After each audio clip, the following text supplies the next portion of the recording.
Boom wow kapow, it's Bachelorette time. Wow, just wow. This week was so crazy packed and a bit of an emotional roller coaster if I do say so myself. To summarize this week, we had only one group date with single extension time to Jackson, 2 single dates with Carlin and Tim, and a whole bunch of cocktail party time. So let's start off with Wednesday's episode, where our top 9 boys were taken to a baby themed date to see who would rise up to the challenge of being a potential father. The date involved changing diapers, dressing children, and lugging around newborns. Of course, not real children though, and a very good thing that real children weren't there, because if Jamie was involved, the police would definitely have to do some investigating. Tim's also struggling, but not as bad to the point where he's dismantling and decapitating mannequins, but he's definitely not doing as well as Jackson, who ironically is the youngest in the house and who also ends up soaking up the single extension time due to his breezy completion of all the activities. Jackson uses his single extension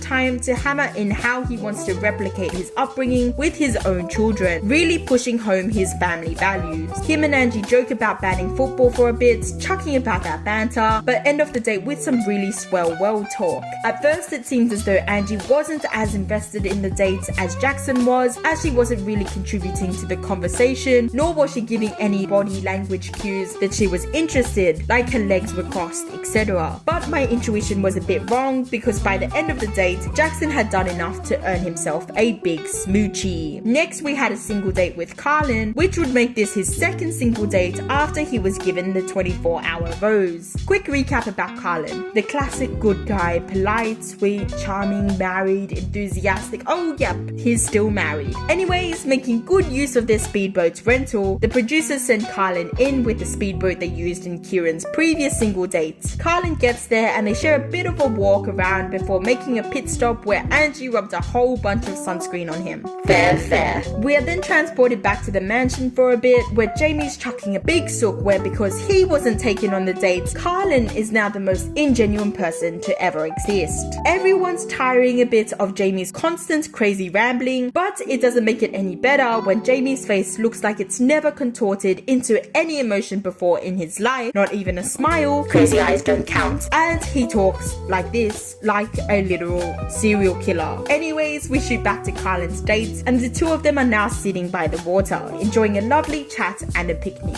Unlike the single extension time with Jackson, Angie offers a lot more to the conversation, and they both open up about their insecurities and fears, namely how they both felt like their feelings were fading, but when they're together, everything just comes back again. They end the date off with a really good kiss, where Angie says that the kiss is one of them kisses where you really like the person and it's not just sexual connection. It was just right. Angie does, however, note that something she's scared of with Carlin is that he's almost too perfect.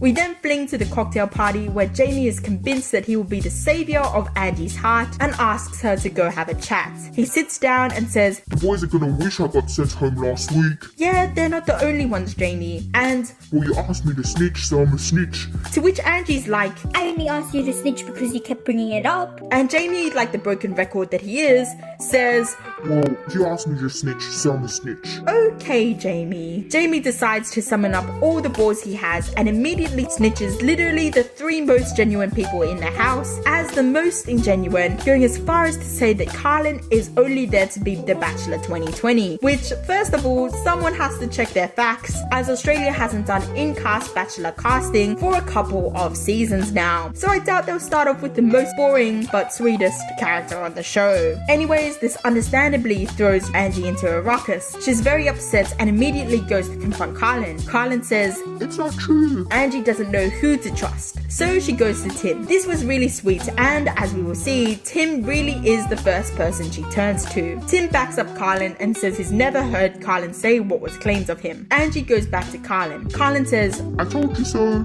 Not really, but essentially, and everything's on its way to going good. But then Tim notices that Carlin doesn't have the rose that was given to him earlier, namely because the rose was on his jacket, which is on Angie, and calls this out. He begins stirring the pot a bit bit, but then realizes his mistake. It's a little too late though, and Kieran, who's been uncharacteristically quiet for the whole episode, gets, understandably, tipped over the edge at this, which leads us to Thursday night's episode. We start this episode off with an emotional confession from Kieran, who has recently received news that his grandma has passed away. His grandma, as everyone knows, is an extremely important part of the reason he is the way he is, and he's talked about her a lot on the show. Unfortunately, everything that's going on in the mansion added to his mourning for his grandma became understandably too much for him, and he opted to leave the show. I genuinely cried for him, as I'm sure Australia as a whole did, and my deepest condolences go out to him. He even managed to throw in some jokes into his goodbye.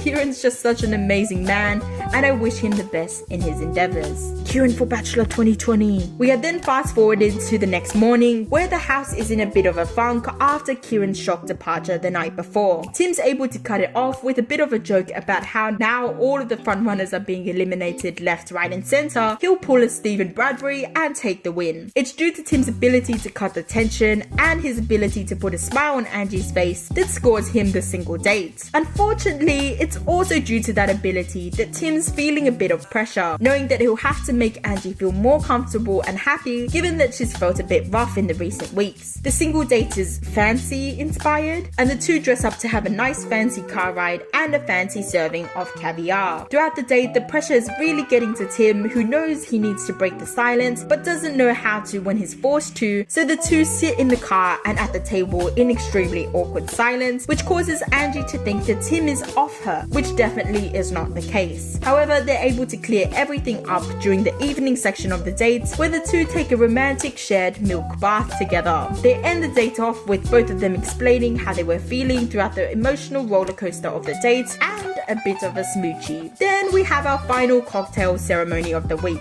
Some highlights: Carlin and Angie sort everything out. Jamie tries to convince Angie his lies were real. Ryan and Angie almost having a smoochie, but being caught out by Tim before they can finish their intimate moments. And Jamie being sent home for real. I would say that nobody will miss him, but I would be lying. He was Australia's lovable little psycho. Maybe lovable's a bit of a push. Finally, to sum this episode up, our final four have been confirmed. To be honest, they were confirmed last week, but I had already finished the video by the time I found out, so here goes. Ryan, Tim, Carlin and Jackson. Any shock plot twisters in the gang? Not really, now that Australia's national treasure is not there anymore. Bless you, Kieran. You're a good man and you will be very dearly missed. But that's all for this episode of Pizza Putu. Adios amigos.